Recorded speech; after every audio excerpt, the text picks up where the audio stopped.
Once upon a time, two friends joined forces to bring you the best in horror entertainment. Brian from the north, Tim from the south, each bringing their own unique perspective to the horror community.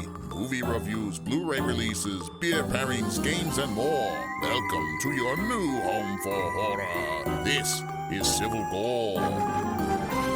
Hey there, everybody. Welcome to episode 187 of the Civil Gore podcast. I'm your host, Tim. And this is Brian. Wow, we're up to 187, Tim. We're almost we're going to count down to 200 soon already. We're almost there. We're getting there. Yeah, we're getting there. And that summer slacation's coming up. I can't wait for that. Yeah, there's a lot. Like, it's happening really quick. Things are happening quick now. It's like, it seems like people are getting vaccinated. They're getting out there.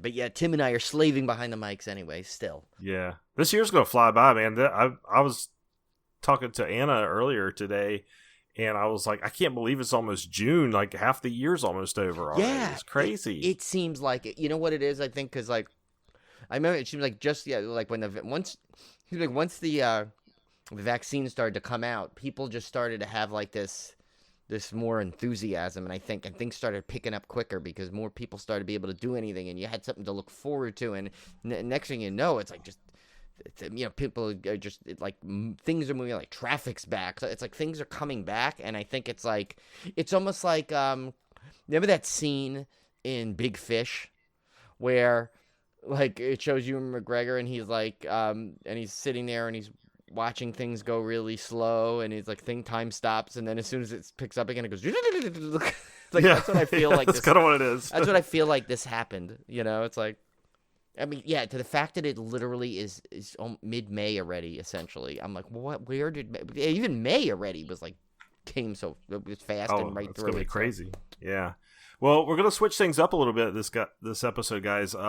We recorded very late in the week for our last episode. Yeah. We actually recorded Saturday night before you heard the episode on Monday. Yeah. And because of that, we didn't get a chance to watch a lot of stuff, in between episodes. So instead of a first chop this week, we're instead going to bring you a really cool surprise treat. Yeah. And that is, we have a couple of the gentlemen who are producing the new My Bloody Valentine fan film, Valentine Bluffs, which is going to be absolutely incredible. Oh my god, I cannot wait for this. I am so excited for Now, I was excited for those Friday the 13th ones, but this one I'm more excited for because My Bloody Valentine, as I've said it a million times, the original has such a favorite of mine that I mean, it literally was one of the first horror movies I used to rewatch and watch as a kid.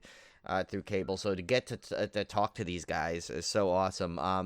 And this is a great interview because you find a whole bunch of stuff about their backstory, about the film itself, and it's going to get you really excited to want to help them on their Indiegogo campaign to really get this film as good as it can be, and I can't wait. So that'll be coming up right now instead of the first chop because otherwise we'd just be sitting there saying there's a first chop with nothing. There's a first chop with nothing. So I think this is better than a first chop of us just watching stuff. This is a cool interview that you guys are gonna love. Yeah, and these guys, man, this is how you do it. These are people that there's a lot of people that love horror films, a lot of people that are fans of special effects, but there's not a lot of people that will put in the work and go the extra mile to actually do that for a living and scrape and claw to get to that point where they can actually do this stuff for a living. So I thought that was just a fascinating part of their story. I think you guys are going to love this interview. We are interviewing Tom Smith, who is the writer, producer, director of Valentine Bluffs, and Roland Keller, who is a producer and actor on the film. So you guys are going to love these two gentlemen and what they have to say. So let's get right into it. So it's no secret we are huge fans of the classic 1981 slasher My Bloody Valentine. When we found out there was a fan film sequel that would be continuing the original story, we were simply ecstatic. Here to tell us all about it are the creators behind it, writer, producer, director Tom Smith, and producer, actor Roland Keller. Welcome to the show, guys. Thank you for having us. Thanks for having us, guys. Oh, yeah. No, our pleasure. We are, like we said, we are huge fans. We actually did, we had the original as a featured episode a couple of seasons ago, I guess, for our Valentine's Day special. And it's a movie I grew up with. And when I had cable, I always tell this story. I had cable in my room, really young age, got to watch a lot of horror movies. And this was one of the ones that was always on HBO and the movie channel back in the day, the original. And I used to always watch it. So, yeah, we're pretty excited about this one. Yeah, it's nice to see that there's still a love for it out there, man. It's definitely one of the more underrated slashers from the 80s, definitely from 81. But there's definitely a big fan base, a rabid fan base out there who still appreciate it and still love it. Hopefully we can live up to the expectations. So before we get into it, guys, tell us a little bit about yourselves and then kind of how you got into the filmmaking business. All right, Roll, you want to start? Yeah, sure. I've been grinding it out in New York for the past 10 years, going on auditions, slowly realizing that I really enjoy the behind the scenes aspect of filmmaking and just being on indie sets and learning everything I can about every aspect of filmmaking, helping out, asking questions, doing a lot of things that most actors wouldn't do just because I love being on set. It's like that quote in Rocky. He's like, "Oh, it's got to be around it, Nick. It's got to be around it." but I started out as a professional wrestler, working up and down the East Coast, Midwest, out West in Canada. I was a part of a tag team called the Best Around. We were the longest reigning tag team champs in combat zone wrestling. And then just a few bad bumps and a few years into it, I think I stopped around 2012 just because my body just can't take it anymore, man. I did a very dangerous style. I was a high flyer and stuff. So, but I've always had a love for acting. And so that never left me. I just had never had a way to get into it because in my hometown in Williamsport, Pennsylvania, it's not a thing you do. And it's not something that people talk about or encourage. Everybody works. They're like roughnecks. We all work like construction jobs or hard labor jobs. So doing acting is not really a possibility where I'm from. But I ended up meeting a guy at a job I was working at in a warehouse. And I heard him talking one day saying about how he's an actor from New York. He's just taking a break, but he's always wanted to be a professional wrestler. And I was like, this guy is somebody I need to pick his brain because I've always wanted to be an actor and I am currently a professional wrestler. So maybe we can have a little trade-off. So he taught me a little bit of the ins and outs of the industry and told me how to get started, how to get headshots, how to reach out to agents, how to look for auditions and stuff like that. And I did the same for him. I told him how to get started, where to train, what to do, what not to do, who to look out for, kind of thing. And I remember my very first audition he took me to, and I'm normally a pretty calm and collected person, but every once in a while, when it's something I'm really passionate about or really want, just those nerves will get to you. So right before the audition, I was like, I can't do this. I was getting ready to walk out. And he was like, man, you'll be good. Just be yourself.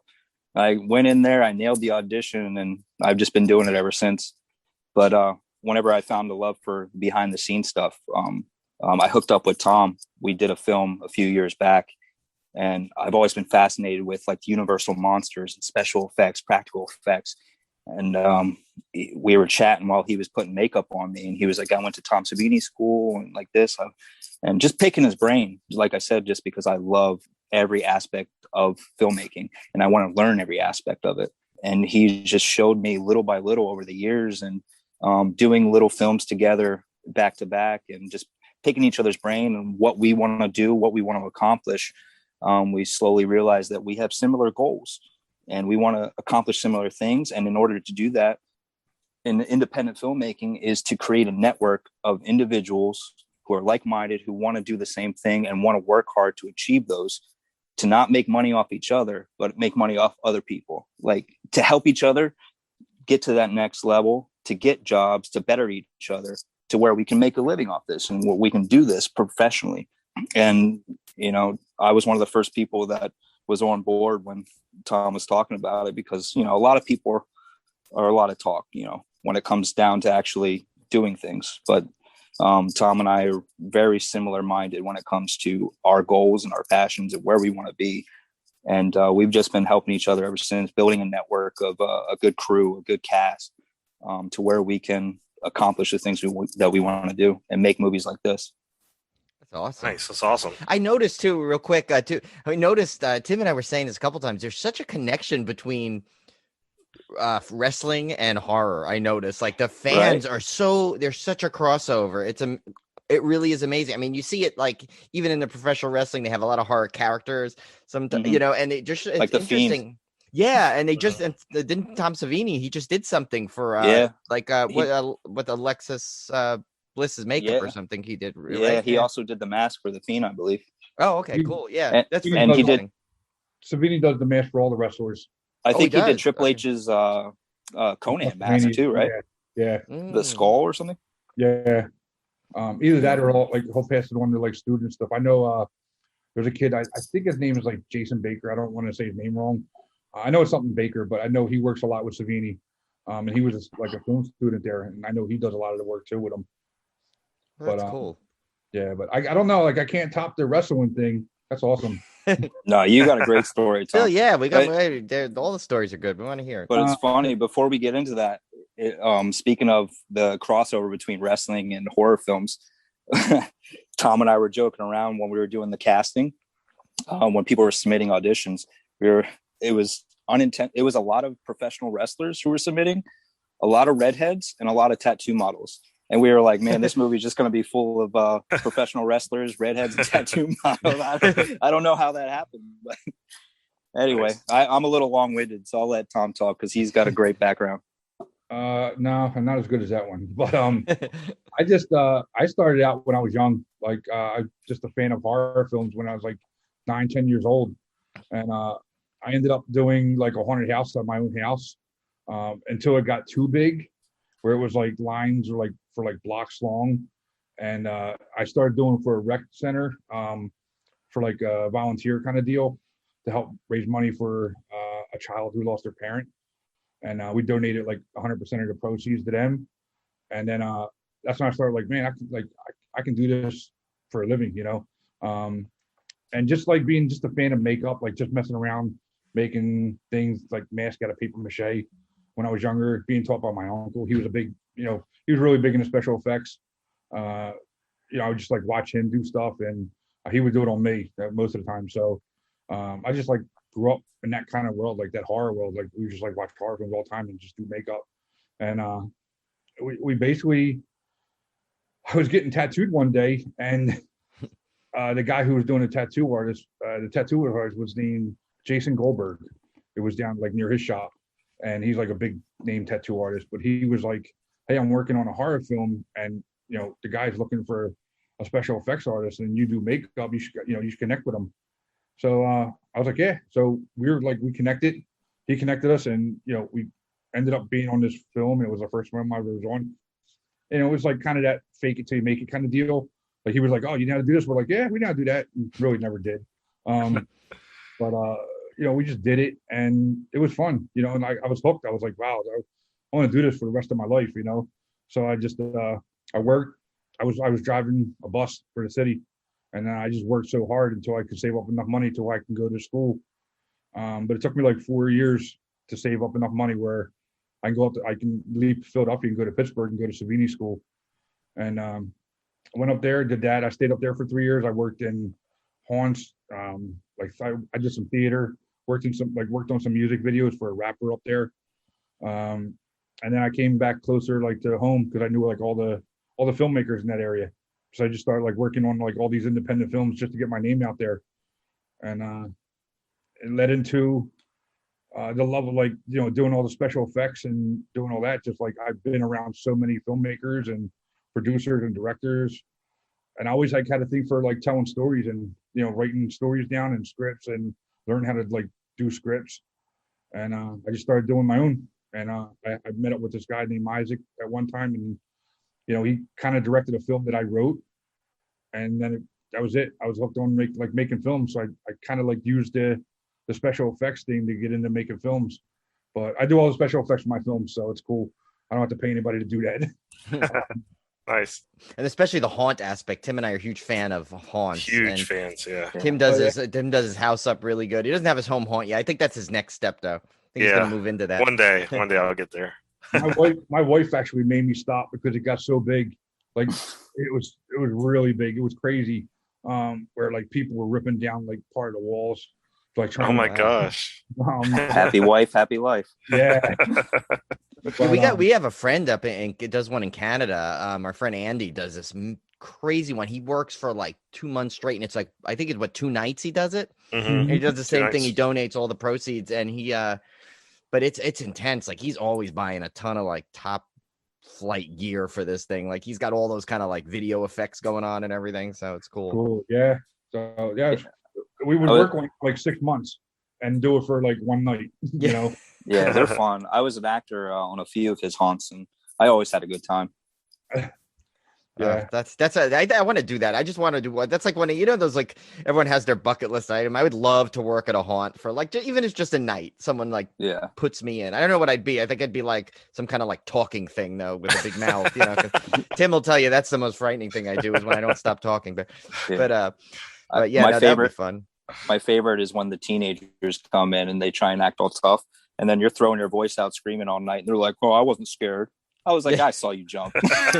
Yeah. Yeah, the true test is Tim will tell you is my wife goes into these things. She goes in like with this like look. She just walks through, and they just can't get her. It's weird. I've never seen her jump. I've No, literally and we never went seen her through all of Halloween Horror Nights. We went through all of the Scarowinds by Tim up in Carolinas. We've done every kind of haunt possible, and they just can't get her. It's weird. I can't scare Yeah. her. I don't know. That's crazy. I've always been worried doing the haunts with Tom that one of these kids are gonna like cold cock me when I jump out in front of them. Oh And yeah. I was like, Tom, they've signed waivers, right? Because if one of these kids touches me, I'm taking them to the ground. Didn't that happen? We have a friend that was does the haunts, Cassie, right? Didn't she said she got hit once? Oh yeah. She was yeah. Oh, man. I'm she sure does it a lot of happens all the great time. makeup effects, and she said she also works at haunts, and she got hit a couple times. Well, yeah, I always make sure that I have my guard up just in case an elbow gets thrown. I'm like, not today. You gotta defend yourself. Yeah. And then you're being the wrestling thing. They're probably in some trouble if they mess with. No, I'm a big cupcake.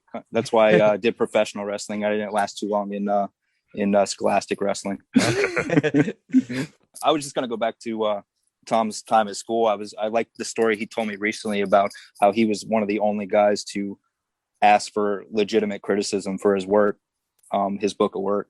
I don't know if you want to go into that, Tom, because I always thought that was kind of cool. Because most people they'll sugarcoat it for you, and Tom's like, "No, give it to me straight, because I'm not going to get any better if you're nice." When I went there, like I was like kind of the older guy. I didn't go there until I was like 33. And there was like a lot of like kids that were like right out of high school. And my class was kind of small. It was like 19 people. It was a really good class, really cool people. I'm still friends with a lot of them. But there's a lot of people that go to that school and they just hang out and they party and they do whatever. And then like they get out of there. And it's just a story that they went to Savini school and they don't take it any farther. I went there like with kind of a portfolio. So I was like, definitely like, give it to me straight. Like, let me know what I need to work on. And I was like, just don't play around with it and, give it to me straight kind of deal. And we sat down and his name was Jerry Gergley. He's the guy who runs the Savini school.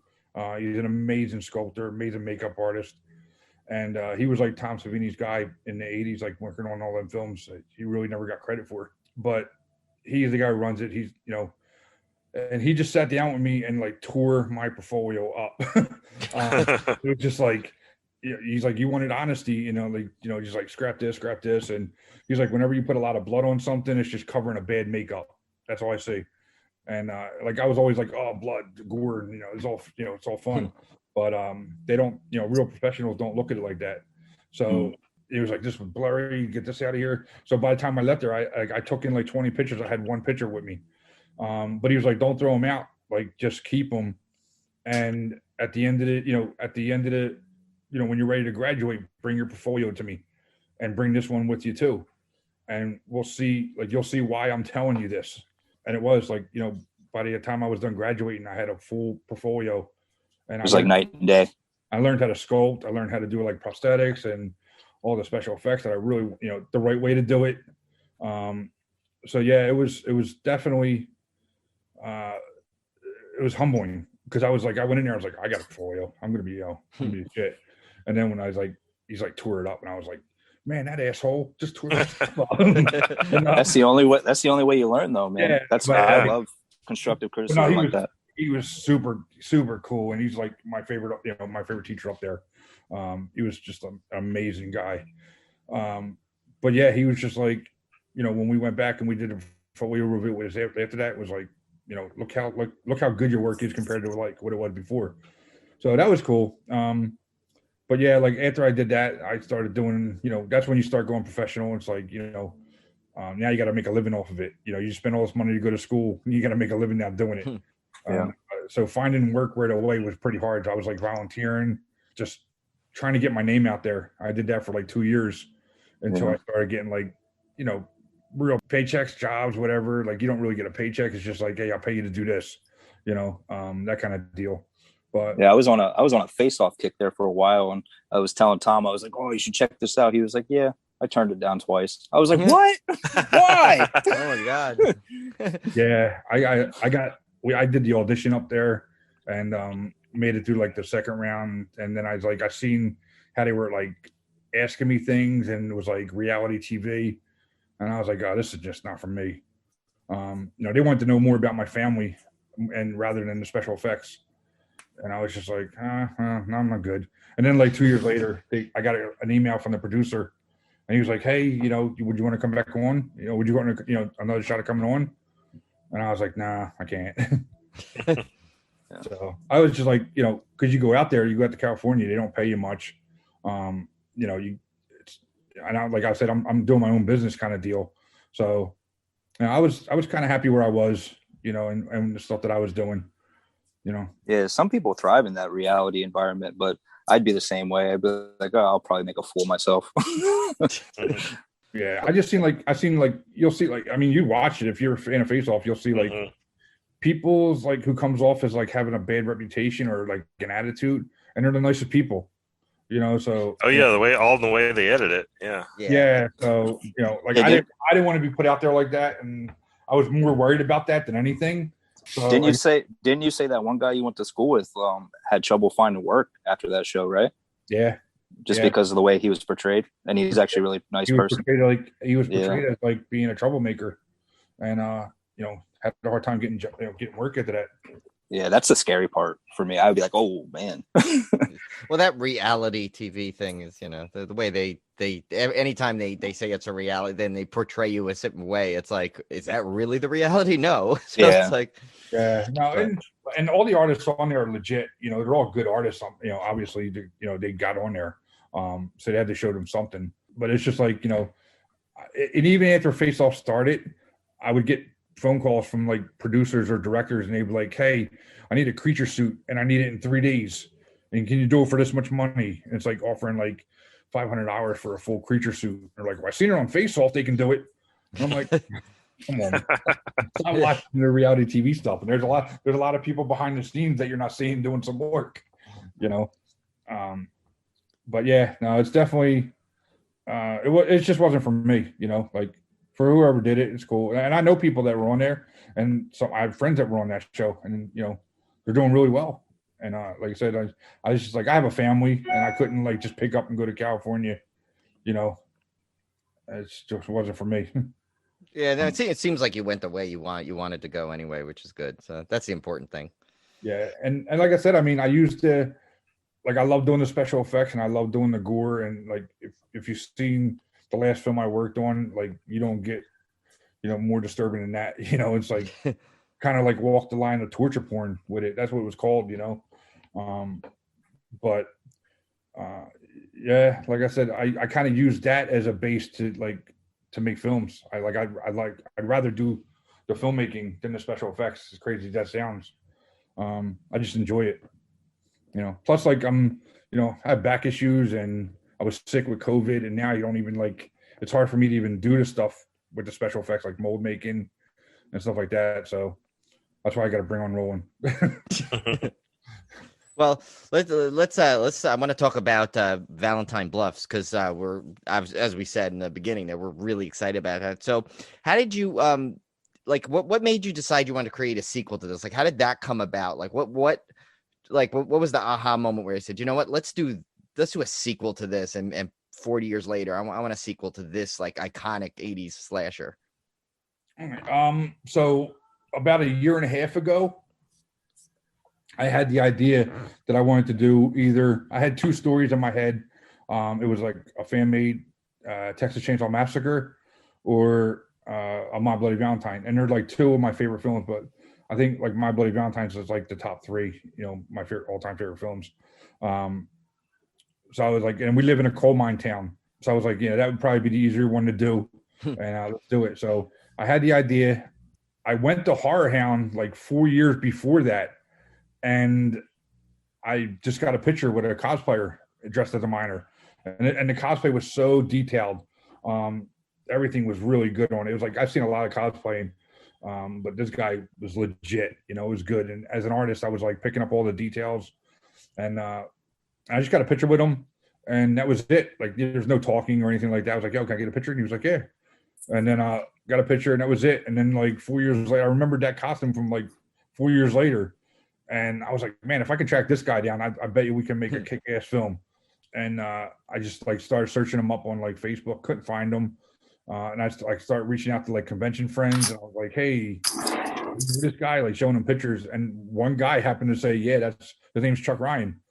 And I was like, oh, cool. So I messaged him, told him who I was and what I did. And we exchanged phone numbers. And I remember the first time that I called him, like we were talking on the phone for like an hour. And then when I got off the phone, I was like, man, he didn't seem like he was too interested in doing this. And then I found out like a few weeks later that he was like super excited about doing it. He's like, I was just playing it cool. Man, like it scared me. I was like, this project wouldn't be like happening if you kept it that way. But he was like, do you have a script for it? And I was like, no, but I have a story. And I kind of told him like the whole idea.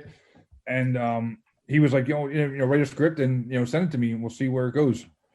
And I was like, all right. So I sat down, I wrote a script in like 3 weeks, like 2-3 weeks, and then I sent it off to him.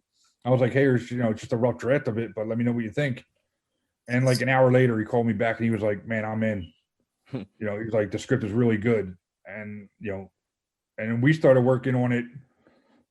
Just again, it was supposed to be something really small, but like in about a month from when we started, things like snowballed really quick. And we were like, he was like, oh, we can get Fright Rags as a sponsor. Like, and I was like, oh, wow, that's cool. And then like, we brought on another sponsor, and then we're like, man, this could be pretty big. Like we can actually make this a lot bigger than what we usually do films with. And then that's when I started, like, I noticed also like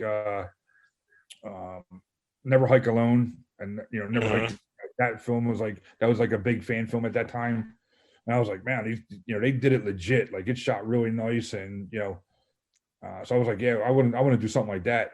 So I sent Chuck, a short film that I did. And he was like, oh, you guys know, you ain't like no backyard filmmakers. Like it's legit. And I was like, yeah, we have all the equipment. I do special effects. I said, we have a good line of actors that we work with. And I think I could put this together really well.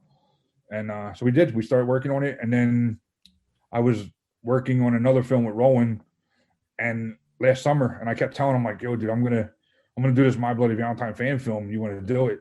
And again, like he said, there's always a lot of people talking about it.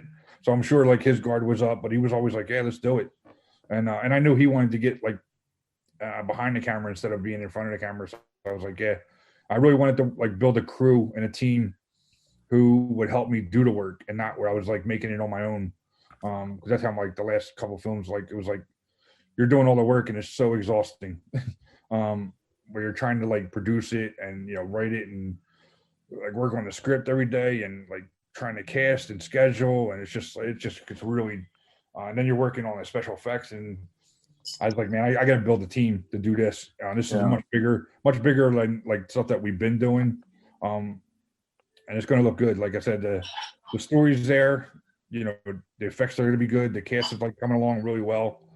And like I said, I got Roland involved, and he's been really helpful. Like I said, you would never know that, like even Chuck Ryan, he's never worked on a film before. But he's been one of the best producers I've ever worked with. And that's coming from like I worked with big producers, and he just like exceeded everything that we asked him to do. And yeah, he's clutch. Yeah, he's like not even he's coming on to be a minor, but now he's like the executive producer and the real producer, like putting all this together with us. Mhm. So yeah, and Roland, he handles a lot of the social media, even though he doesn't like social media. It's the necessary evil. It really is. Yeah. I'm horrible at it, but I'm learning as we go. And it's like what Tom was kind of getting at is like, no matter how good you are in a certain aspect of filmmaking or in filmmaking as a whole, so you really can't do it on your own, especially something to this scale. And like, that's why the horror community is definitely the best community to reach out to. Like, a lot of people have reached out to us without us even asking, and just say, hey, can I help, or is there anything I can do? And that's really been humbling. I can't thank the horror community enough for just reaching out, like you guys, for example. Like, I got your message on Twitter, like, would you like to come on? Like, stuff like that. It's cool. Like, we've never received anything like this before, and it's been really humbling. But I told Tom from the very beginning, I was definitely on board for it, but I told him from the beginning, I was like, no matter how good the film we put out is, just be ready to be hated, because you can't please everybody. And you know as well as anybody, the horror community can be harsh, and no matter how good it is, we're gonna be hated by a lot. So, you know what I mean? It's one of those tough things that you have to have thick skin.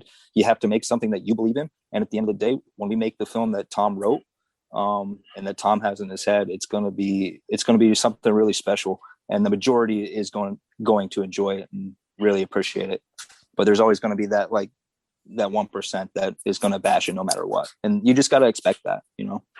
I feel like it's it's like a perfect franchise to do a fan film for, because it hasn't been done to death at all. I mean, you don't have 9 My Bloody Valentine movies, out there. So I just when I heard when I heard the concept of it, I was like, man, that's a freaking brilliant. Why has this not been done before, really? Because it's just a perfect film for that. Did you guys have any worries that 40 years later, any worries that this would not be a film that would be popular, or that people have forgotten the original, or did you find that the community just kind of rallied around it? Absolutely. I mean, surprisingly, if you talk to a lot of people nowadays, like your casual Punisher, Weekend Warrior horror fans, is like, a lot of them don't even realize that there was a 1981 My Bloody Valentine. They think 2009 is the My Bloody Valentine. As weird as that sounds to us, it's like a lot of people don't know, and which is fine. It's like there's no, for me personally with horror, a lot of as welcoming as the community is, sometimes there's that subgenre of like diehard fans who are just like, oh, you're a poser because you've never seen this movie. But it's like, we all started somewhere, you know what I mean? And a lot of us, we don't know until somebody tells us. And once we do know, it takes off from there. But definitely a big fear of that. Yeah, it doesn't have the franchise that like the Friday the 13th and Nightmare on Elm Street and Halloween. And Roland gets a kick out of this. So, like, we have like frequently asked questions kind of deal. And the very first question was like, why My Bloody Valentine? And my answer was, because there's too many Friday the 13th fan films out there. Yeah. Which is honest. But me and Chuck are kind of like the PR guys, so we were like, no, we can't do that. Can't say that. But he was like, but it's true, dude. He's like, I'm just being honest. Yeah. I'm a straight shooter, and sometimes they're like the calmer ones are like, no, you can't say what's on your mind. No, like I said, it definitely was worrying, because I was like, man, but I thought like with the story that I had connected with the original, I think that's going to be really cool, and people are going to like that, because no one's going to expect it. Yeah, and it was originally we originally intended it to be released on the 40th anniversary, which would have been amazing. But just because of everything that's going on, it just wasn't feasible, just wasn't possible. And we would rather take our time, get the appropriate funds in order, all of our ducks in a row, get the appropriate team, crew, everything together, and make a really good film and release it when it's ready, as opposed to rushing it. You know what I mean? Because we do love the 1981. First and foremost, we are fans, and we want to put something special out there. We don't want to do anything that's going to hurt the original 1981 film, or make the original cast or crew kind of like cringe, or regret them giving us their blessing. You know what I mean? We want to do right by them, and we want to do right by My Bloody Valentine and the fans. Well, it seems like you already, just from the little clips I saw and little teasers, I mean, it seems like you are continuing that, like, that 80s feel type of tradition. And I love that you guys are doing, I saw on your FAQ, you're talking about that you're continuing, of course. And if you discussed earlier, those practical effects, there's going to be, I mean, that just, I don't know, that automatically to me brings me back to the 80s film. And I think that'll help, I think, in so many ways really connect it to that version. Like, it'll still have that kind of feel to it, that like you're really continuing that story, I appreciate that. The look of our trailer actually happened by accident, just because our DP dropped out on the day and we had to scramble to find a new one. I mean, we're playing with few different stylistic ideas that we're thinking about doing. But that was when we first released it. I was kind of worried. I was like, oh man, like this is not what we're capable of. Like we can do so much better. And I was kind of worried about releasing that. But surprisingly, a lot of people have gotten behind us. They were like, oh, we love the look of it. And it was completely unintentional, but sometimes the best things happen that way.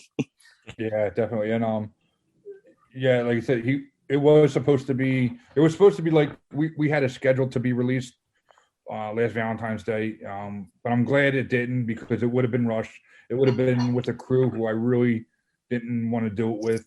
Like I said, I'm really happy with the crew I have now. The cast, it would have been a different cast. And, like I said, it's really cool that everybody has been getting behind it.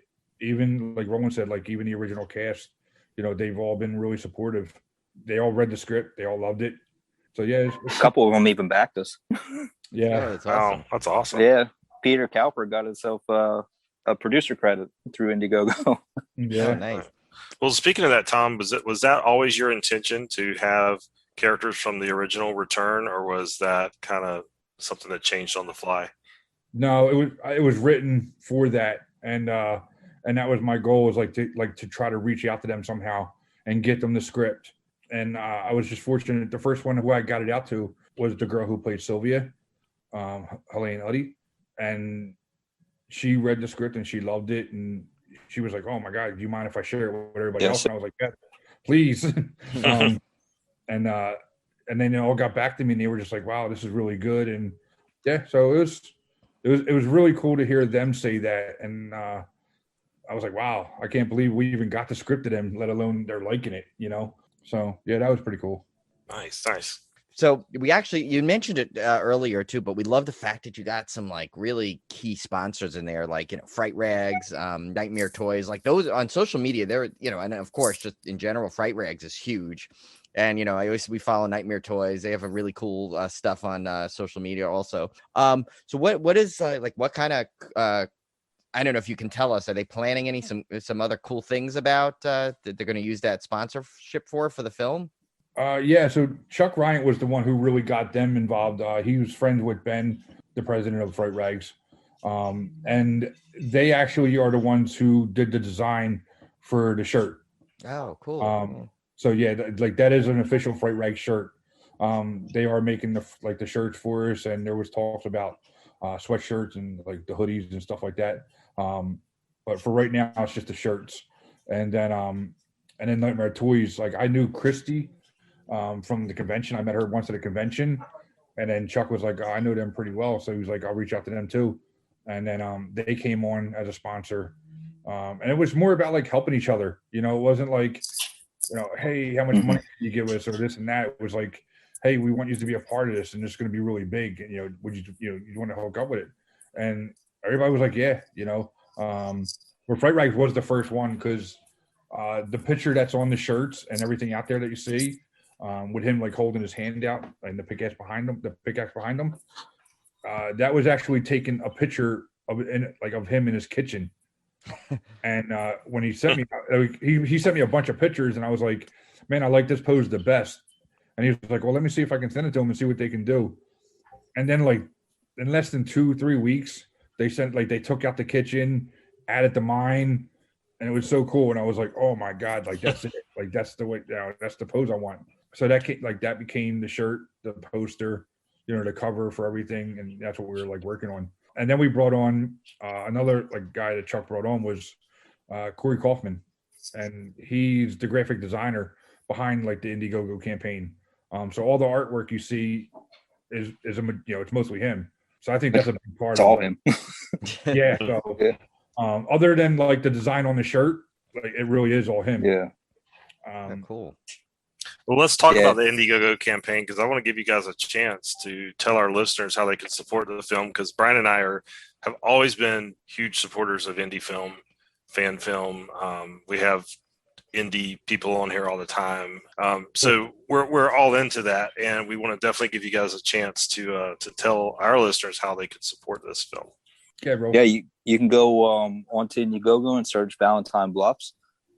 It'll pop up there. We're all over social media on Valentine Bluffs Fan Film, Twitter at MBV Fan Film. We're not hard to find because we pretty much spam social media just because it's us and like a small group of our street team, and so we're constantly spamming stuff. We don't mean to, but it's the only way to get the word out there, man. I mean, that's how we noticed you. I mean, I think I saw it first on Instagram, and I was like, what is this? I'm like, let me take a look at it. And we followed you guys right away. So it was awesome. So, we'll make sure to try and share anything else that comes on our page. I mean, Thank you. Not that we're the biggest, audience here we have, but we do have a lot of good dedicated listeners, and that'll help spread the word. And I know they're really good at helping out, especially the people that we have on. So Trinidad's been great with our Instagram. Speaking of Trinidad Burgos, he runs the Insta Horror and Night of the Creepcast. And when we brought him on, we noticed a huge difference in our Instagram, just because we're stupid when it comes to social media. So we really just needed some help. And luckily he reached out to us and was like, hey, like, I would like to help you guys. We're like, please, because we need it. And like Jimmy Presley, he's the head of our street team. And he like pretty much gives those guys marching orders and how to properly post things and everything. So it's a learning curve, man. We're slowly and surely learning. And if we don't hit this goal into the 20K into the stretch goals, we'll probably have to do another one, and we'll just be more informed this time in order to make the next one very successful. Well, I think it seems like you guys are doing good, because I see a lot of buzz about it, which is a good sign. So if we're seeing it, that's a good thing. You're seeing talk about it, and you're seeing people. And I think something like a Fright Rags, who is part of it, people see that name and they're automatically drawn, and it'll get some attention. And then you guys have such cool teasers out there and such a cool campaign going, that I think that'll bring a lot of people in. And you know what? I notice a lot of people, those things, it's almost like those old eBay auctions, where it's like the last minute, people just come flooding in with all the stuff, no matter what it looks like in the beginning. You're going to. That's what Vincent, speaking of Never Hike Alone, that's what Vincent DeSanti said to us. He was like, you'll notice in the last week of your campaign, you'll be saying to yourself, where were these people 3 weeks ago? Exactly. Yeah, like I'm one of those people. I said, like, I always like participate in these things, and I'm like, I like put a reminder on my phone, and then like it's usually like the last week. I'm like, oh shoot, I got to do this, and I do it. So it's like I know we're gonna definitely send something for you guys, because we want to make sure this gets. We're like the people that make me bite my nails for like 3 weeks. I'm like, oh my god, we gotta get. Every day Tom will call me. He was like, oh, it's not looking good, dude. Oh man. And I'm just like, what do you mean? We had a couple sales today. He's like, oh yeah, but like, oh, yesterday we had way more. Today we're short. Oh man, we're gonna have to do another one of these. When does this one end? I'm always talking Tom off the bridge. Is it this one ends when? So I know I want to do it earlier. I'm not gonna wait till the last week then. May 21st, I believe. It would probably be the 22nd. Okay, so I'm almost at that last week. All right, I'm gonna do it this week for sure. Yeah, like I said, it was like it's nerve-wracking because it started out like really well. Like for the first 3 days, it was like boom, wow, like we were not expecting that. And then I was like, oh, this is gonna be pretty good. And then like you would hit like a day where like one person bought something, and they're like, oh no, we gotta do something different. Let's change it up. And then and I call Roland and I'm like bugging him. I'm like, dude, we gotta fix it. I'm like, calm down, it's fine. You gotta expect this. I'm the one who's always talking him off the ledge, like I said. Nice. But it's cool, man. I'm just really glad that people have been coming out like they have, because like we said, it's one of the more underrated franchises, and a lot of people reached out to us and they were like, wow, you guys haven't even you're doing it on your own pretty much, and you haven't even announced any celebrities, and people are supporting you guys. Good for you. And like, that's really been like the most humbling thing, is like, we're doing it grassroots. We always fund our own films. So like, this whole Indiegogo crowdfunding thing is really new to us. So everything that we've been going through has just been a learning process. And it's been a lot of work, but it's been a lot of fun. And we've met a lot of cool people along the way, you guys included.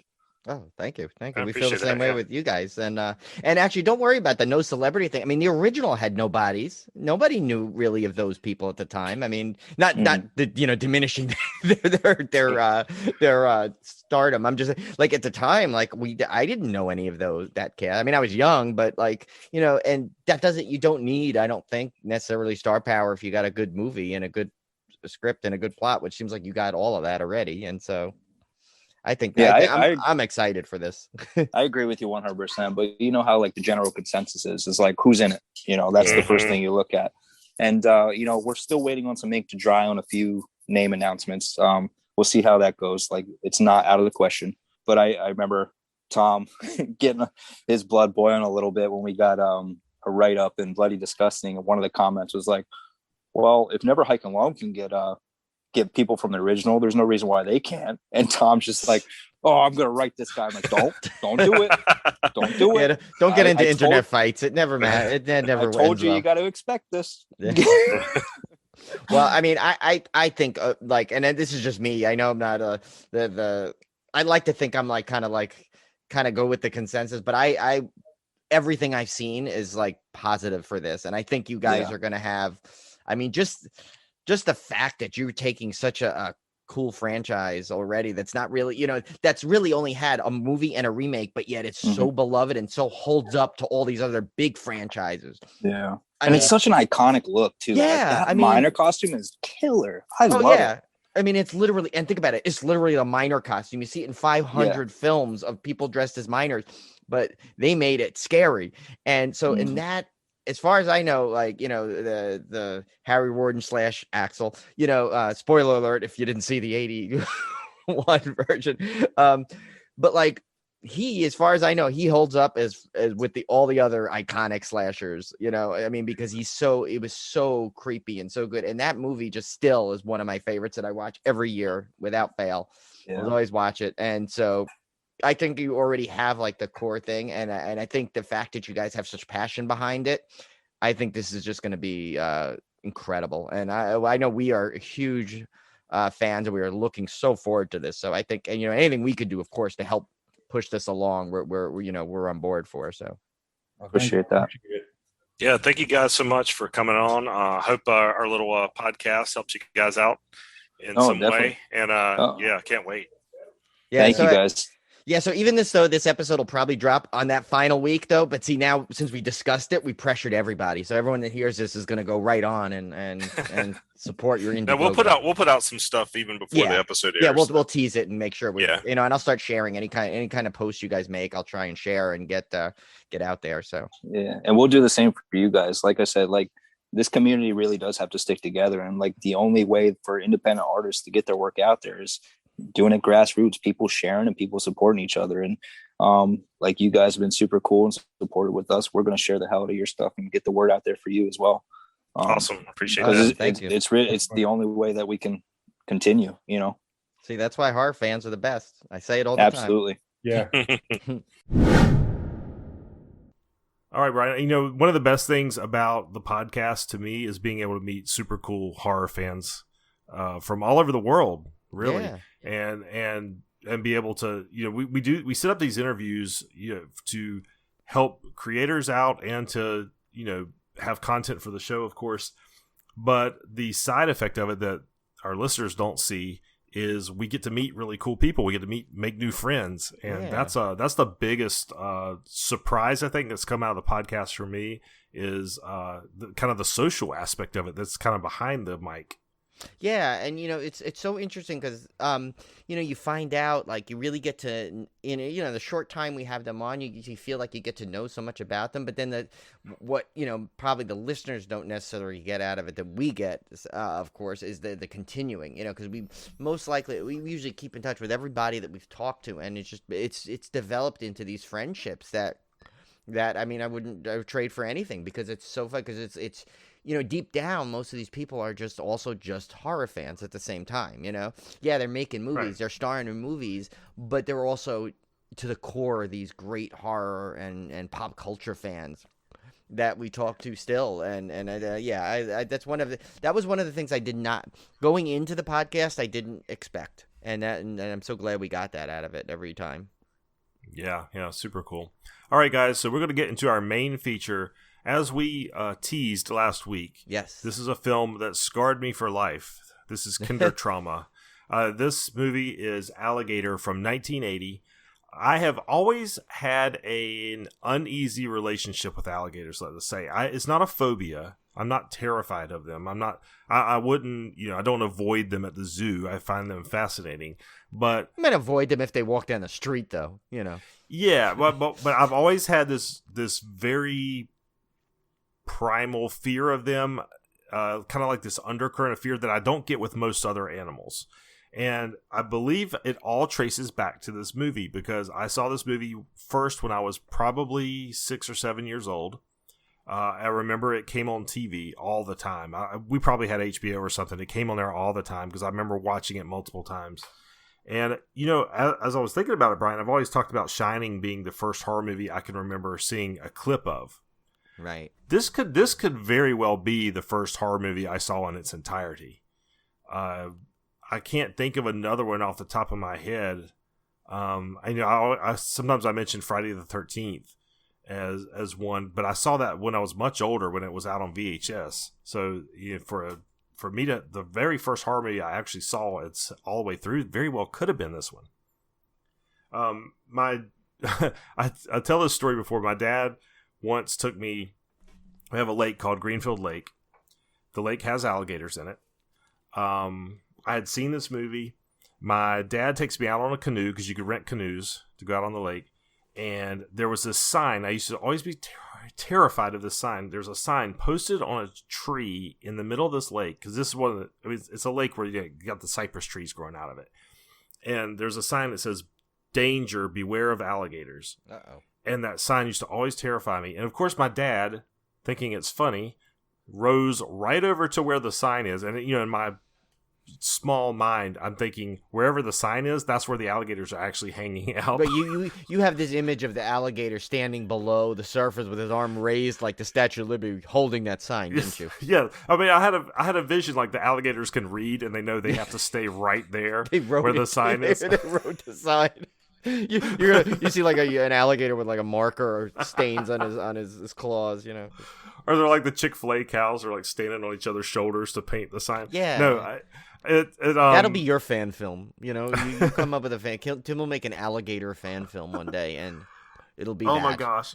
So he rode us over there, and I started screaming. I got so terrified, he ended up having to turn the canoe back in after like 10 minutes. So he was really mad because he paid for the full hour. Well, you know what? I don't feel sorry for him if he's going to torture you that way. That's the price you pay for a practical joke. Sometimes they hit, sometimes they make you pay probably an hour's worth of money for a 10-minute canoe ride. Yeah, so that's ever since then I've just had this fear of alligators. And I was telling Brian, I know he thinks I'm crazy. So I have not seen this movie in probably 25 years. I know I've seen it since I was that small, but I can't tell you the last time it was. I mean, it's got to have been at least 25 years.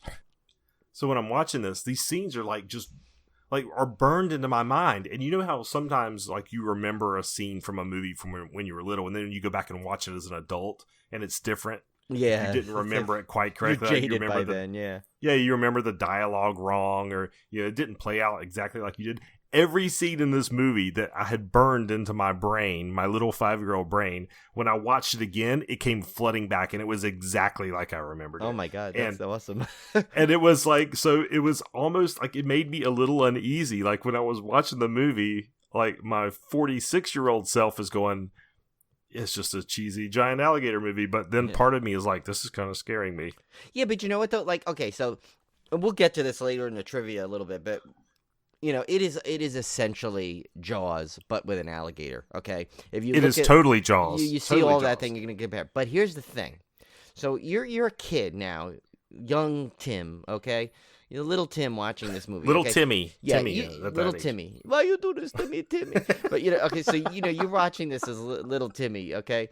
And you watch Jaws, right? Okay, sure, Jaws is scary, but you know what? You can just rationalize it like, you know what? I'm just not gonna go on a boat. I'm not gonna go out far in the water. Right. Jaws can't get me. Okay, this thing takes the alligator, and now you're watching a vet. No matter how fake the alligator looks, back as your little Timmy, I'm sure it did not look as fake. And you're looking at this thing, and this thing comes out literally into like in the middle of a stickball game. So I mean, yes. that is like, that's breaking, like, almost, you break the fourth wall. That's for a kid. That's like breaking the safety that you might have. Because you can easily rationalize certain things of just not doing things to get yourself in this situation. Well, how are you going to avoid it if the alligator decides to break through the sidewalk and come out walking down into the village? Or, I mean, the village, the city, That part did make me laugh, the alligator busting up through the asphalt. Yeah, in the middle of a stickball game. That's the best part. Like, in the middle of like a little baseball game, and like all of a sudden they start rumbling, and this thing, like, you see the sewer, and I just expected the head to pop up through the sewer because I hadn't seen this in a while, so I don't remember all the little details like you do. Oh my god! So I just knew, you obviously know. Okay, all right, here comes the alligator. I'm like watching that like manhole, like a hawk, and the whole sidewalk opens up. We'll have to talk about our favorite scenes in a minute. I have a couple, and I'll tell you, I don't care what anyone says, how fake this thing looks. You want to watch a fun movie, you got to watch this thing. If you have not seen it yet, do yourself a favor, because you cannot not enjoy this movie. I don't care what you criticize the acting, you want to criticize the effects, you want to criticize whatever you want to criticize about this. I don't care. This is a fun movie. You need to watch it. Yeah, let's get through the housekeeping here. So Alligator came out in 1980. It was directed by Louis Teague. I mean, that's not a slouch. He's directed some good stuff. Yeah, and I will tell you, I totally give him credit for elevating this movie beyond what it should have been. Totally. Oh yeah. Stars with great Robert Forster as David, Robin Riker as Marissa, Michael V. Gazzo as Chief Clark, Dean Jagger as Slade, Sidney Lessick as Gutchell, Jack Carter as the mayor, Perry Lang as Kelly, Henry Silva as Brock, and Bart Braverman as Kemp. A baby alligator is flushed down a Chicago toilet and survives by eating discarded laboratory rats injected with growth hormones. The small reptile grows gigantic, escapes the city sewers, and goes on a rampage. And I will tell you, Brian, when I saw this, I was firmly convinced that this is true and that there were absolutely giant alligators living in sewers. And that's like an urban legend. It was based off of one event where someone flooded through an alligator. So it really was like a small thing, but like it became this thing, this urban legend, before I think urban legends were really a thing, a term. Where all you heard was everyone's coming back from Florida and coming into New York and dropping these alligators in the sewer, down the thing, and now they're all living in the sewer. There's this big alligator colony below the streets of New York, and so it became a thing. So it was and back then that's when that rumor was hot. So it's like they took advantage of that and like decided to do that. So it's like. Well, alligators will crawl between drainage pipes. Oh, yeah. No, that's a thing, because we have... We left that one by that ship that you did, right? Like, there's the sign. Like, remember I was we were walking along that little pier by the battleship when we visited you in Wilmington, and there's like the signs, look out for that alligator. And you said there's like one alligator that kind of lives around there, right? Or something? Well, yeah, I don't know if he's still there, because he was there when I was a little boy, but there was an alligator named Charlie that used to live there. I mean, he was a mascot of the battleship. Like, you would see him every time you went to the battleship, and they had like stuffed animals of him, and they had like posters of him. I mean, he was like the official mascot of the battleship. Now, I don't know if the actual Charlie is still there, but I'm sure some of his family are, because there's still alligators around that battleship. And the neighborhood I live in is called the Lakes, and it has, these lakes are basically retention ponds. So you have alligators that will occasionally get into the retention pond, and they will travel between the ponds. I think there's like 3 or 4, but they travel through those drainage pipes, and every now and again you'll see one. I mean, these are tiny. These are like 3 or 4 foot alligators, But you'll see him every now and again, and then the homeowners has to send out a letter warning the kids at the bus stop not to feed the alligator or get near it. I'm like my when my stepdad goes golfing in Florida all the time, and they say like you have to look for alligators. There's always that one that picture that circulates of the giant alligator because of the forced perspective picture. There's like, this is a real and it's always like, and they're not lying because it is a real alligator. It's just they did that weird thing with the camera so it looks like it's giant and the golfer is small, that whole business. But that always would scare me too, especially because someone like me who golfs and like I'm always hitting things into where you're not supposed to go, so I'm like convinced if I ever played golf in Florida I'd be totally eaten by an alligator, or at least get your hand eaten off like in Happy Gilmore. Like I'm already like I think before I go I might just have to order a wooden hand as a backup just to make sure, because or I got to go in with like those those knife gloves, the metallic gloves, for when you do knives like that. I'll have to wear that. Yeah. So so it was interesting watching this movie as an adult, thinking I was like I was really expecting it to be super cheesy, that I was gonna in a way I've kind of avoided watching this movie because it's kind of special to me in that it was one of the movies that scared me so much as a kid, and I didn't want to ruin that kind of in a weird way. But actually watching it made me love it even more. Like I was everything gonna say, about you had to have loved it more because I watched loved it it more now, and I hadn't seen it in years and years, and I loved every second of it.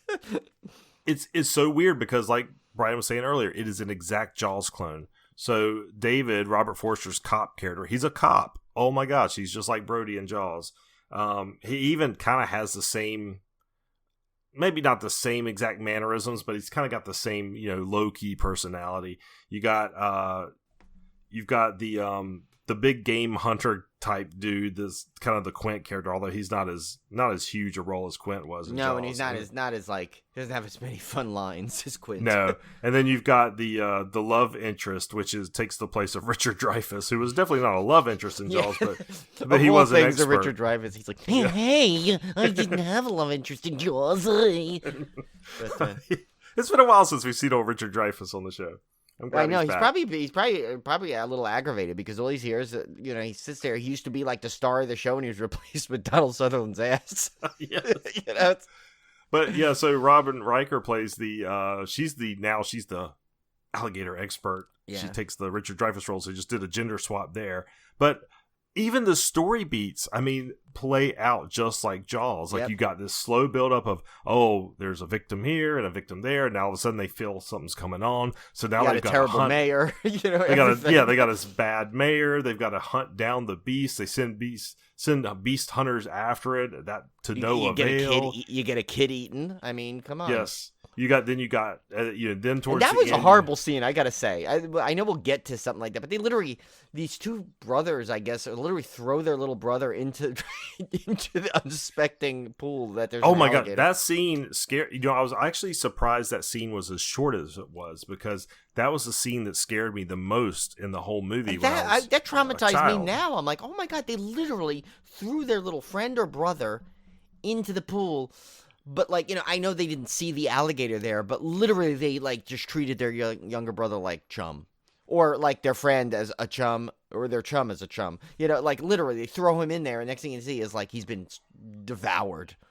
Well, they were making him walk the plank. Yeah. And I realized when I was watching this, I was like, oh my god, that's why the whole walk the plank thing has always also made me uneasy. And Even now I know Treasure why. Island, Tim?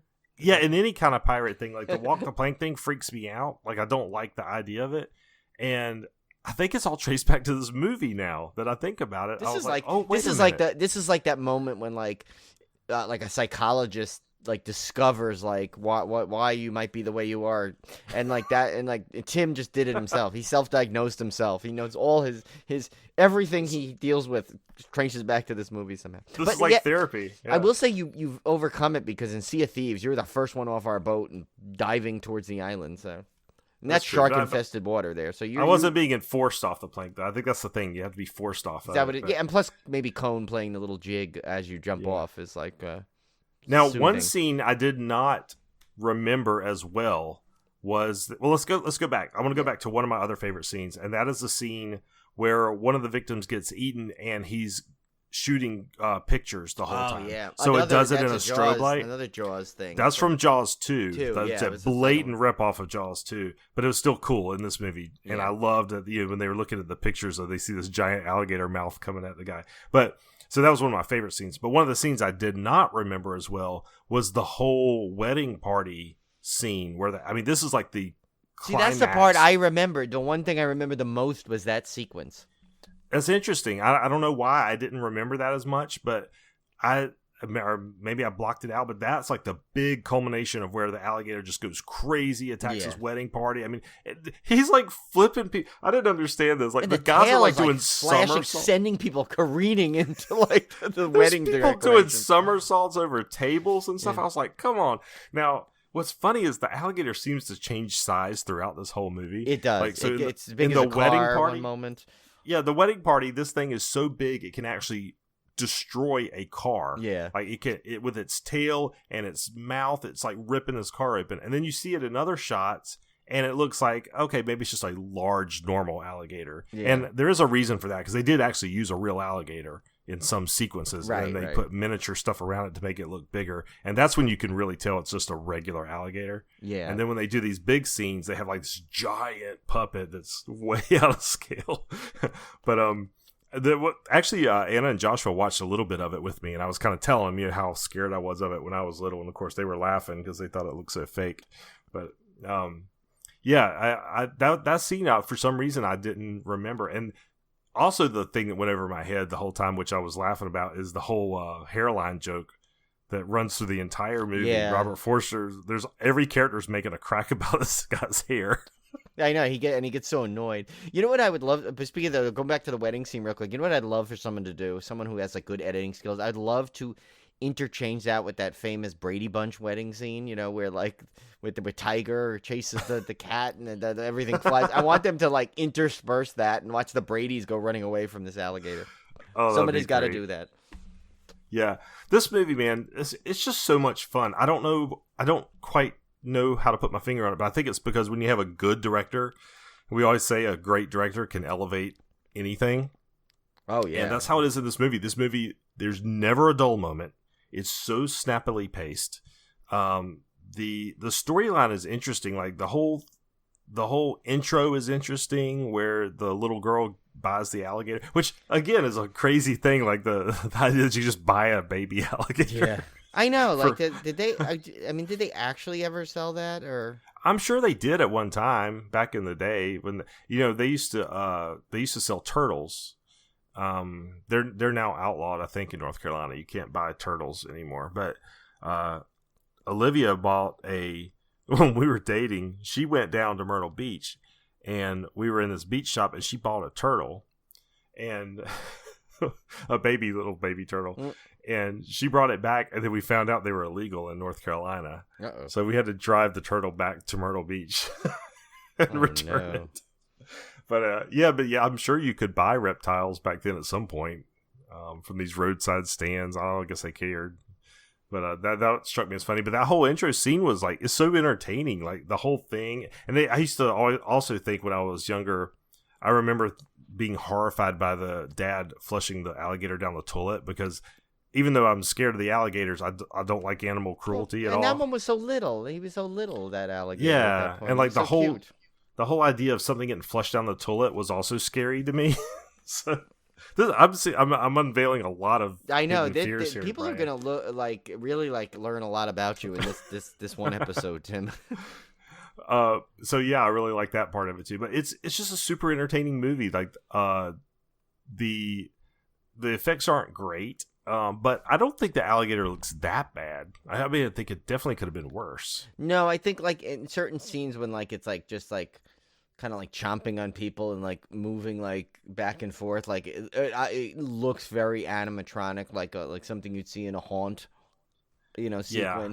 But I mean, you don't even care. That's the thing. Like you're having so much fun by that point watching this movie, because they do a good job, I think, kind of like before they really start showing any like good clear shots of this alligator. They do enough time setting you up to where you're invested in the story that you don't even care, Yeah, they do just like Jaws. They take a long time to show the alligator. Yeah, and again, once again, it's Jaws, but you don't even care. And like, there's one scene that cracks me up, I think, in it, and it's like, I think these kind of scenes are what brings this movie the charm. Like, there's one scene where, I think where everyone finally believes that there's an alligator loose. And they're like, we're trying, and they say there's like some line about them trying to find it. And they cut and they show these like people going to people's doors and asking that, like, what is the intention of that? Like, are they knocking? Excuse me, sir, but have you seen a giant alligator? I would have loved to be a fly on the wall to show all those people knocking on the door asking a question. Like, excuse me, sir, but there's a 35-foot alligator walking around. Did he come through here? I mean, you seem okay. You don't seem, but you don't seem to be missing a limb. But did you possibly see him? It's like, don't you think these people, if they saw that size alligator, one, they would not be staying in the house, and two, they would have been screaming bloody murder by this point. And like, to go to the neighbor's house next, like right next to each other, like, this alligator's not. It was big enough it literally could go between the two houses anyway. Yeah. I don't know. But stuff like that, to me, that like added the charm to this movie. Or that other scene too, when they're like, the mayor walks up and they're like, what are those guys doing? And they're literally just spinning around in circles in that little lake, like dropping like grenades in there. Like, we're trying to get it to come out. We're trying to get it to come out. Oh, I love this scene where they have this boat packed full of grenades, and the alligator surfaces and swishes his tail and knocks the boat. And knocks the guy off the boat, and then the boat goes careening into the sand, and then blows up. Yeah, I didn't know, but some of those sequences remind you like of that. Like, I never got to ride it, but I've seen enough footage of like, and it's kind of. But I did see the the Universal tour in Hollywood, but it seemed like the Jaws attraction a little bit too. Like how you see like a boat like sink in the thing or crash and. Oh like, yeah. Oh no! Let's get our tram out of here. It's like, yeah, like the fake flames come flying up. Yeah. Obviously out of these gas burners hidden underneath the stage. But yeah, it did feel like that. But like you said, you just don't care. And no, you don't care about any of that in this because you were just having a good time. The most ridiculous coincidence of all is that the girl whose dad flushes the alligator down the toilet to begin with ends up growing up to be the alligator expert of Chicago or whatever. Yeah, out of all places to re-encounter this alligator, which I don't think she never realizes that was her Ramon alligator. No, I don't think she did. And too, I mean, she was the alligator expert of Chicago, but her father was Abe Froman, Sausage King of Chicago.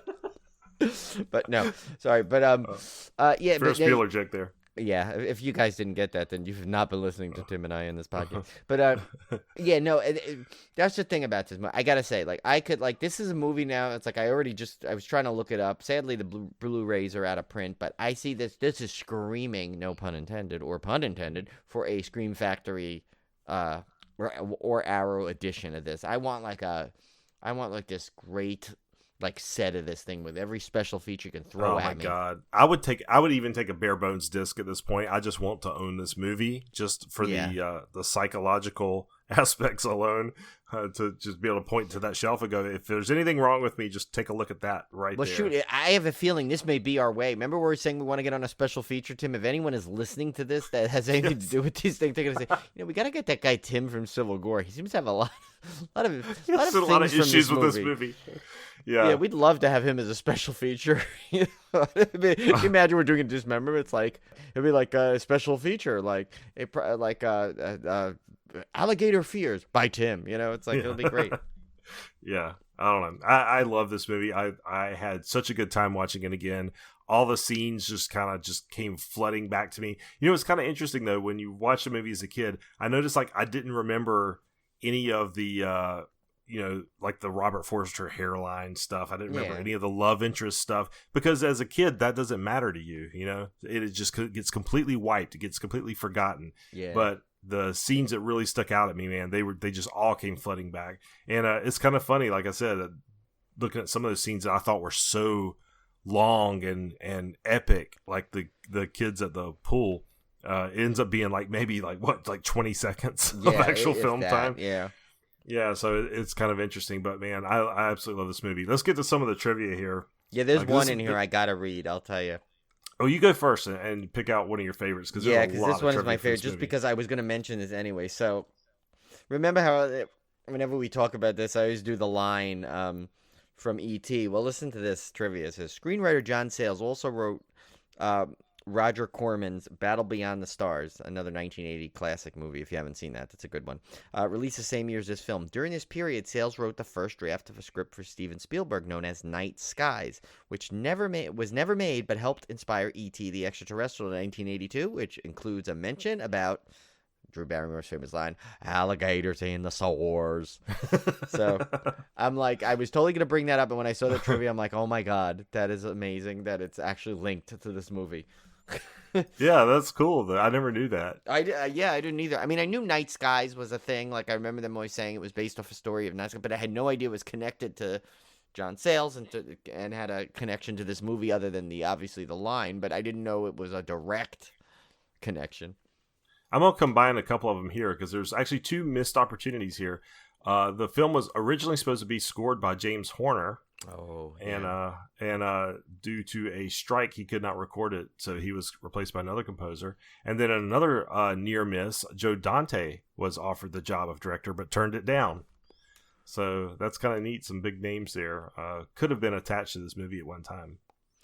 Yeah, and it's so here's the thing. I'll just read it in complete, just because we teased it too. But this is the official trivia we got this from. So it's not only a Jaws 1975 clone for involving a deadly creature larger than usual, but the three main characters are similar. Robert Forster, of course, is the cop and hero of the movie, like Roy Scheider's Chief Brody. Again, as we mentioned, Robin Riker is the scientific expert, like Richard Dreyfuss as Hooper. And Henry Silva is a tough and experienced hunter, like Robert Shaw as Quint. And again, here, also similar is Perry Lang, a naive rookie cop like Jeffrey Kramer's Hendrix. And Murray Hamilton's Mayor is a cross between this film's mayor, Jack Carter, and villain instigator Dean Jagger, who shares attributes with Joseph Mascolo in Jaws 2. Yeah, this film also borrows heavily from Jaws 2, so you can tell it's definitely influenced by both of those Jaws entries.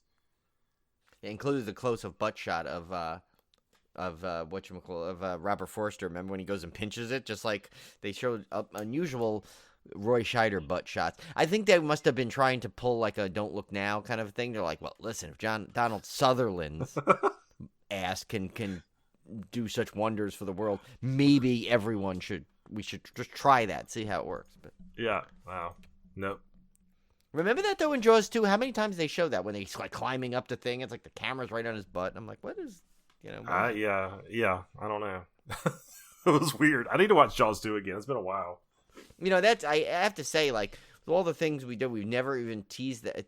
I don't even think we've ever thought of that as technically a good summer slaycation, because, the first one's so iconic, and, I do love 3 also, and, but, Jaws Revenge with Michael Caine, but, we could technically, that could be a dismemberment, even though we did the original already, but that hasn't stopped us with I mean, Halloween was our first one. We still did that as a slaycation. So. Yeah, I think it's because we know what we're getting into with those. Like you really, I think I want to save that for towards the later stages of the. Yeah, we're really scraping the bottom of the barrel. Yeah, Yeah.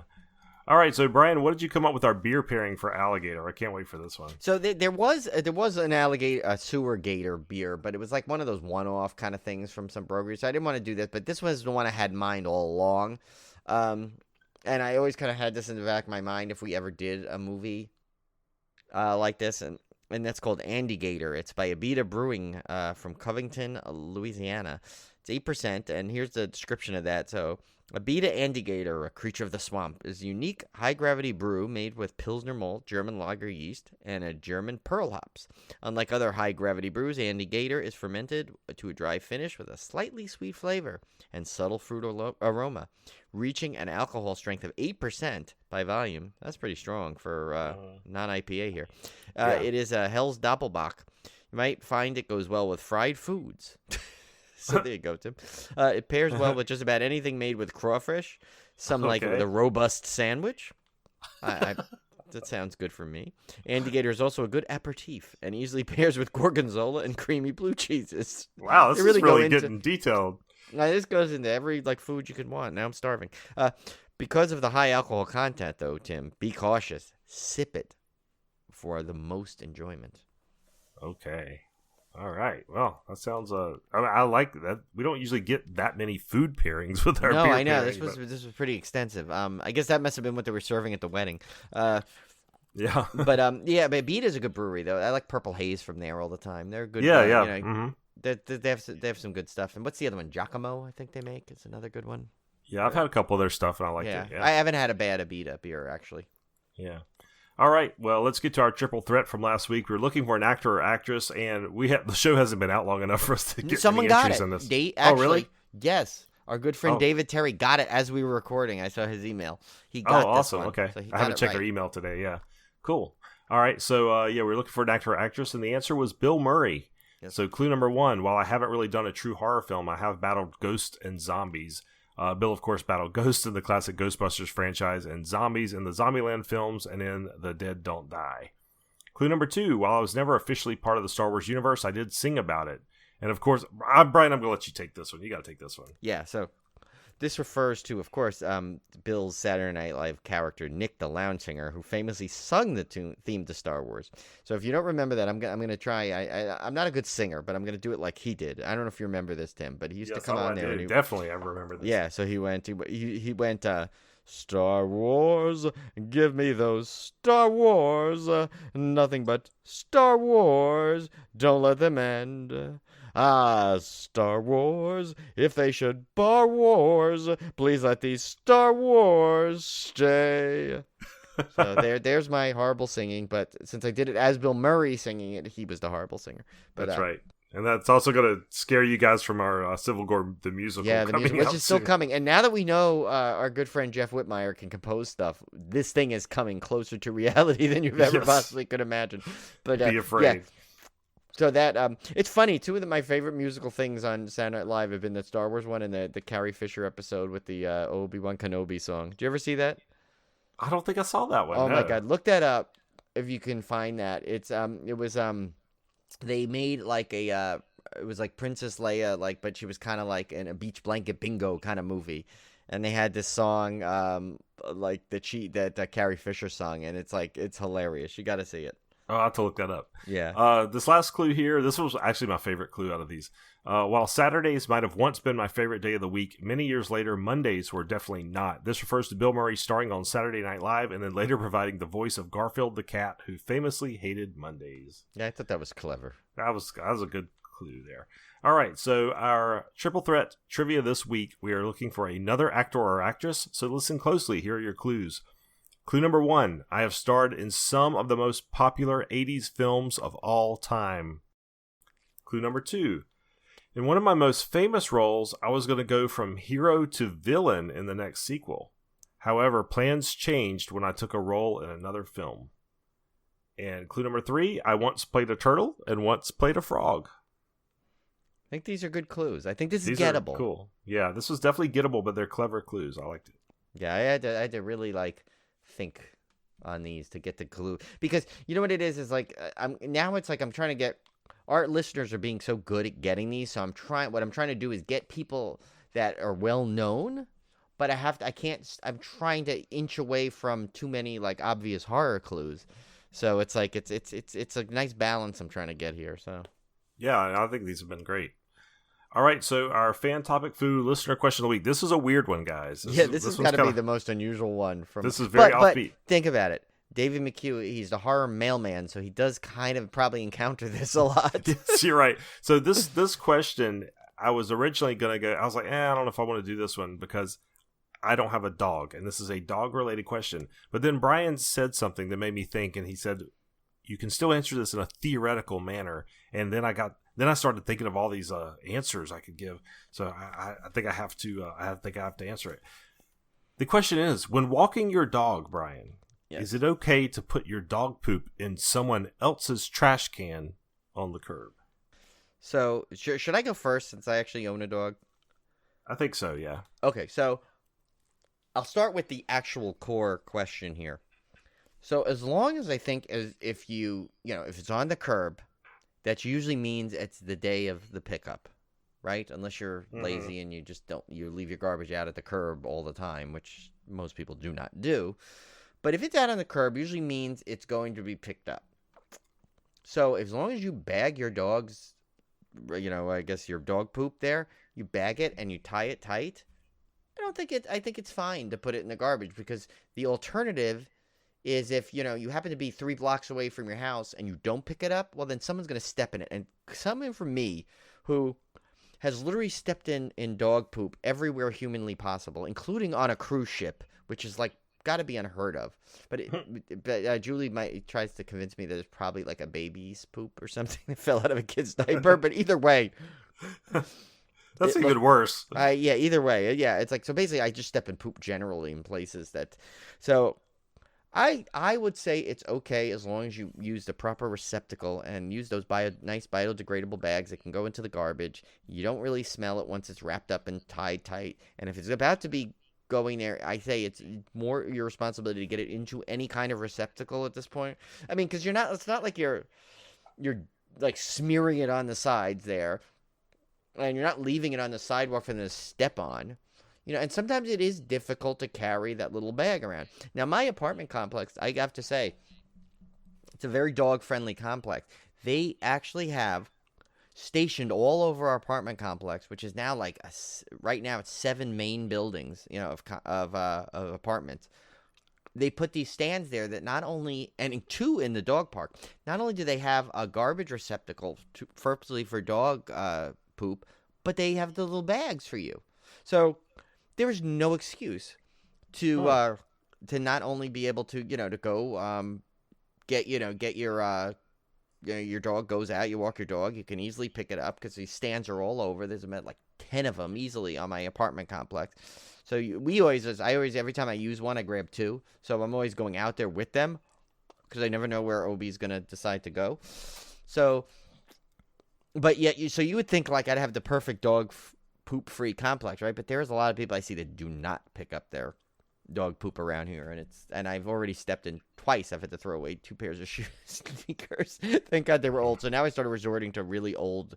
I will only wear old sneakers when I go take Obi for a walk. And I, just so you know, for the record, there's only 1 or 2 times I have not picked up his thing, and it's usually because he's gone so far into a bush that I can't even get to. And but nobody's going to step on it there. Get it. Yeah, no one is going to step on that. But anytime he put everywhere, and I like literally, there's times where he'll go a couple of times on a walk, and I will still use 2 bags, wrap it up, throw it out in the receptacle, and I'm a nice, responsible dog owner. So yes, while it sounds like I'm doing something horrible if I was in a neighborhood and I dumped dog poop into someone else's garbage can, I think that's the better alternative than to leave it on the street or hold it and carry it and possibly drop it somewhere. I think garbage is garbage at that point. And as long as it's in the bag, I don't see any problem. Okay, so this is where this is all theoretical on my part because I don't own a dog. Yeah. But I believe that, yes, I think you're right in that trash is trash when it's on the curb, especially on the curb. You're not going up to somebody's side of their house. And let me stress that. Only if it's on the curb. Like, I am not going to go walk to a neighbor's side of their house and open their thing and throw it. And then I would have carried it all the way back to wherever I need to get it thrown out. So intellectually, I think that's accurate. On a personal level, I have a problem with it.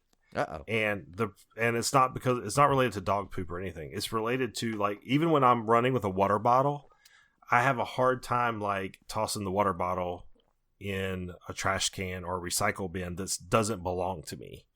And it's just this weird thing. I think it's because you can't go. I mean, I don't think you can. You can't go through somebody's trash, right? You can't like go to somebody's like somebody. If you came to somebody's house and they were like digging through your trash can, you'd be pissed. I say get the hell out of here because you don't know what they're doing. Like, are they trying to find information on you? Like, until the trash is in the trash truck, it's technically your property, right, even though you're throwing it out. And that's where I think I have the mental block of putting my trash in a stranger's trash can, even though I know it's trash.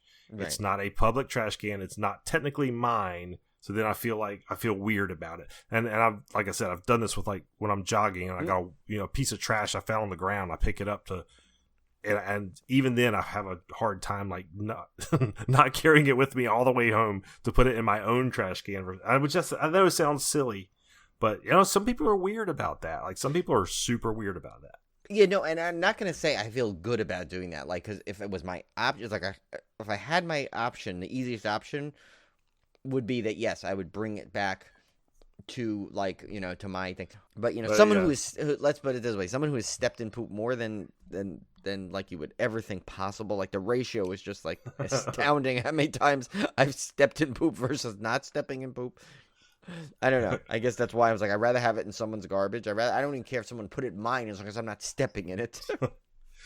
All right, well, we will get out of here next week. I don't know what we're going to do, Brian. I don't either. But mystery film. But I did have a funny thought. Now that we did spend that time, like, I wonder if David McHugh is like sitting there chuckling because he's like, I thought they'd never do this one. I hear they spent 20 minutes. But, no, those are the good ones.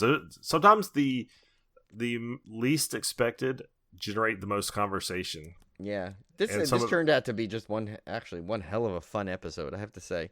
Yeah. Between Alligator and the interview and poop talk, I mean, come on. Yeah, well, what more can you ask for? So yeah, thanks again to Tom and Roland for coming on to promote Valentine Bluffs, and we will see you back here next week. In the meantime, stay out of the sewers, don't flush any baby alligators down the toilet. Yes, and make sure you pick up your dog's